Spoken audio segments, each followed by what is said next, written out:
बिस्मिल्लाहिर्रहमानिर्रहीम। अस्सलामु अलैकुम स्टूडेंट्स, मैं हूं Mohammad Awais academy of commerce से।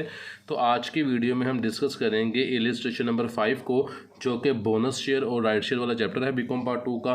तो क्वेश्चन को स्टार्ट करते हैं। XYZ company limited present the following balance sheet on 31 दिसंबर 2010। कि हमें बैलेंस शीट की इन्फॉर्मेशन हमारे पास गिवन है, ऑथोराइज कैपिटल गिवन है, इशूड शेयर्स गिवन है, reserve fund, share premium, profit and loss account, sundry creditor, provision for taxation हमारे पास given है। इसके अलावा एसेट्स में हमारे पास प्लांट एंड मशीनरी, फर्नीचर और करंट एसेट्स हमारे पास गिवन है।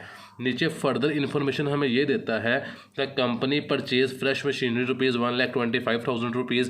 कि कंपनी ने 1,25,000 की मशीनरी परचेज की है और उसने वेंडर को पे की है ₹25,000 बाय चेक के जरिए 25,000 रुपया पे किया है।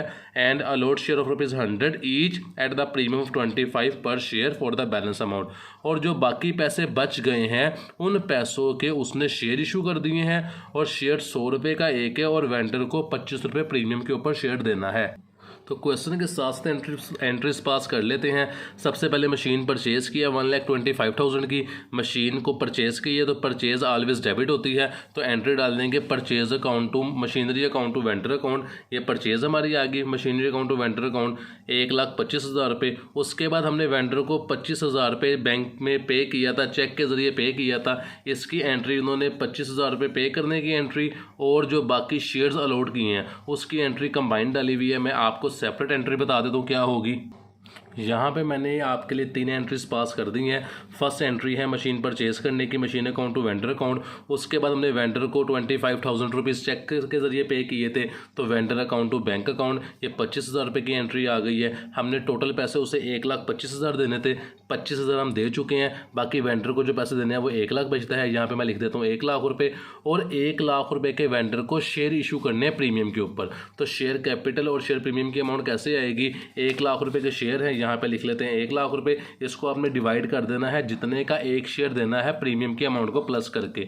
125 रुपीज़ का एक शेयर देना है, तो प्रीमियम के अमाउंट को प्लस करके मैंने जब डिवाइड किया तो मेरे पास आता है 800 शेयर्स मैंने देने हैं। तो 800 को मल्टीप्लाई कर देना है आपने 100 के साथ, तो उस अमाउंट आ जाएगी शेयर कैपिटल की, जो कि 80,000 रुपये आएगी। और इसके बाद 800 को आपने मल्टीप्लाई कर देना है 25 रुपीज़ से, जो कि शेयर प्रीमियम था। तो इन दोनों को मल्टीप्लाई करेंगे तो अमाउंट आ जाएगी 20,000 रुपीज़।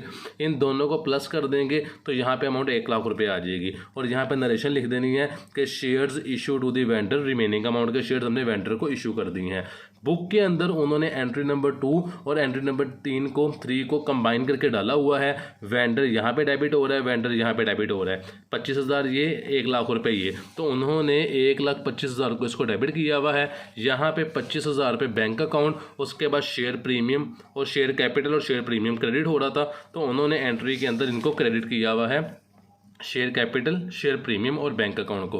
तो आप ये कंबाइन एंट्री भी डाल सकते हैं और सेपरेट एंट्री भी डाल सकते हैं। तो यहाँ तक हमारे पास क्वेश्चन कवर हो गया है कि हमने वेंडर को रिमेनिंग अमाउंट के शेयर इशू कर दिए थे। उसके बाद इंफॉर्मेशन ये देता है the company then issue 1 bonus share for every 4 share held at present. कि कंपनी ने कहा 1 बोनस शेयर उसे मिलेगा जिसके पास 4 शेयर्स होंगे। तो ये रेशो 1/4 बन जाएगी कि 1 बोनस शेयर उसे मिलेगा जिसके पास पहले से 4 शेयर होंगे।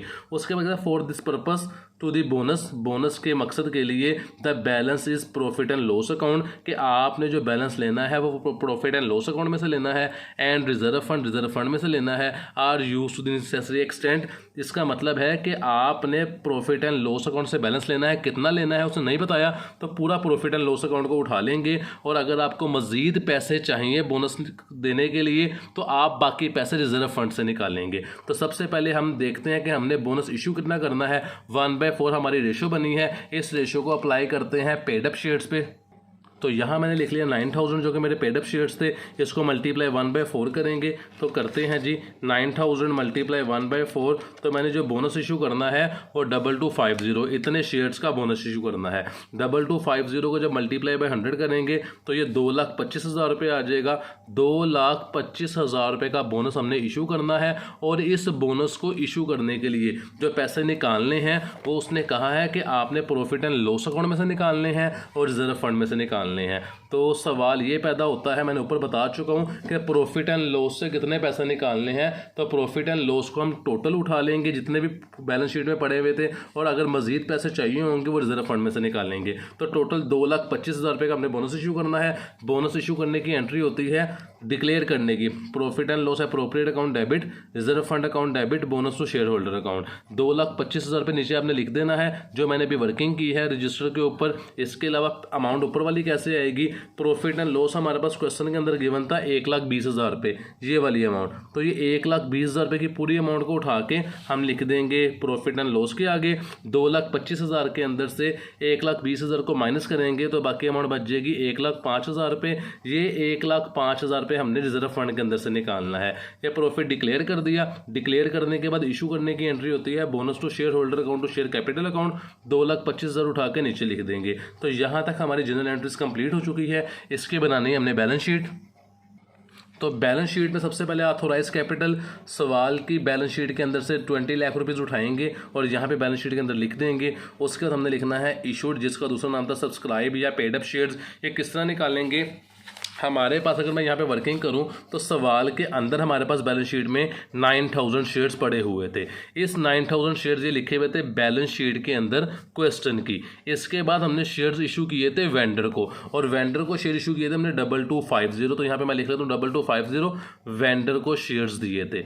इसके बाद वेंडर्स को शेयर्स देने के बाद जो हमने शेयर्स दिए थे बोनस शेयर, वो हमने दिए थे शेयर होल्डर को, जो कि हमारे पास थे 800। तो यहाँ पे मैं लिख लेता हूँ ये हमने बोनस शेयर दिए थे शेयर होल्डर को। तो इन तीनों अमाउंट्स को प्लस कर लेते हैं, हमारे पास टोटल शेयर्स आ जाएंगे। यहाँ पे अमाउंट है 9,000 रुपीज़ प्लस 2,250 प्लस 800 रुपीज़। तो टोटल जो हमारे पास शेयर्स आ रहे हैं वो 12,050 आ रहे हैं। इसे कहते हैं नंबर ऑफ शेयर्स। तो मैं लिख दूंगा 12,050, ये नंबर ऑफ शेयर्स हैं। इसको 100 से मल्टीप्लाई करूंगा तो टोटल अमाउंट आ जाएगी पेड अप शेयर्स की। ये 12,050 रुपये, ये इसने यहाँ पे लिखे हुए 12,050 रुपये। इसे मल्टीप्लाई बाय 100 करेंगे तो 12,05,000 रुपये आ जाएंगे। इसके बाद रिजर्व फंड में हमारे पास पैसे पड़े हुए थे 3,50,000 रुपये। हमने बोनस इशू करने के लिए रिजर्व फंड में से 1,05,000 रुपये को निकाला था, जो हमने एंट्री पास की थी सेकंड लास्ट। उसमें से 1,05,000 को माइनस करेंगे क्योंकि हमने रिजर्व फंड में से इतने पैसे निकाल लिए हैं, इसलिए माइनस करेंगे।